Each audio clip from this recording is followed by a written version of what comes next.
പാർലമെന്റിലേക്ക് വന്നാൽ 12 വർഷത്തിനിടയിൽ ഒരു പ്രതിപക്ഷ വിജയം കണ്ട ദിവസമാണിന്ന്. 3/2 ഭൂരിപക്ഷം ലഭിക്കാത്തതിനാൽ വനിതാ സംവരണ ബിൽ ലോക്സഭയിൽ പരാജയപ്പെട്ടു.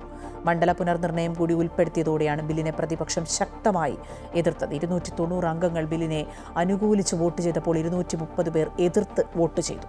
ബില്ല് പാസ്സാകാത്തത് കേന്ദ്ര സർക്കാരിന്റെ രാഷ്ട്രീയ പരാജയമാണെന്ന് പ്രതിപക്ഷം പറഞ്ഞു. സ്ത്രീകൾക്ക് അനുകൂലമായ തീരുമാനത്തെ പ്രതിപക്ഷം എതിർത്തുവെന്ന പ്രചാരണവുമായി BJPയും രംഗത്തെത്തിയിട്ടുണ്ട്. ഇതോടൊപ്പം തന്നെ 2 സംസ്ഥാനങ്ങളിൽ നിയമസഭാ തെരഞ്ഞെടുപ്പ് നടക്കുകയാണ്. വലിയ രീതിയിൽ ഇത് പ്രതിപക്ഷവും ഭരണപക്ഷവും ആയുധമാക്കും എന്നതിൽ സംശയമില്ല. ഇനി അങ്ങോട്ടുള്ള ദിവസങ്ങൾ തീർച്ചയായും നിർണായകമായിരിക്കും.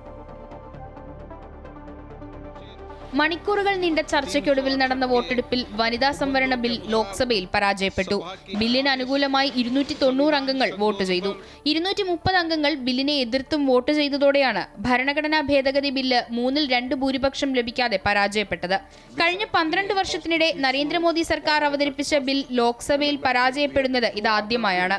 വനിതാ സംവരണത്തിനൊപ്പം മണ്ഡല പുനർനിർണയം കൂടി ഉൾപ്പെടുത്തിയതാണ് പ്രതിപക്ഷത്തിന് കടുത്ത എതിർപ്പിന് കാരണം.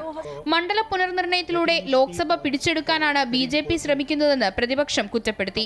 രാജ്യദ്രോഹ നീക്കമാണിതെന്നും രാജ്യത്തിന്റെ രാഷ്ട്രീയ ഭൂപടം മാറ്റിവെക്കാനാണ് BJP ശ്രമിക്കുന്നതെന്നും പ്രതിപക്ഷ നേതാവ് Rahul Gandhi കുറ്റപ്പെടുത്തിയിരുന്നു. The first truth is that this is not a women's bill.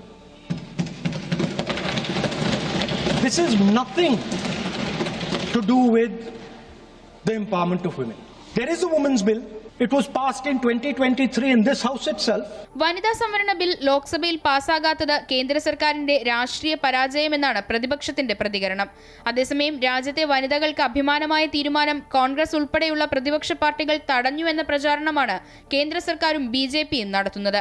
നിലവിലെ 543 സീറ്റിൽ വനിതാ സംവരണം നടപ്പാക്കുന്നത് പൂർണ്ണമായും അനുകൂലിക്കാമെന്നാണ് പ്രതിപക്ഷത്തിന്റെ നിലപാട്. അമൃത ന്യൂസ്, ന്യൂഡൽഹി.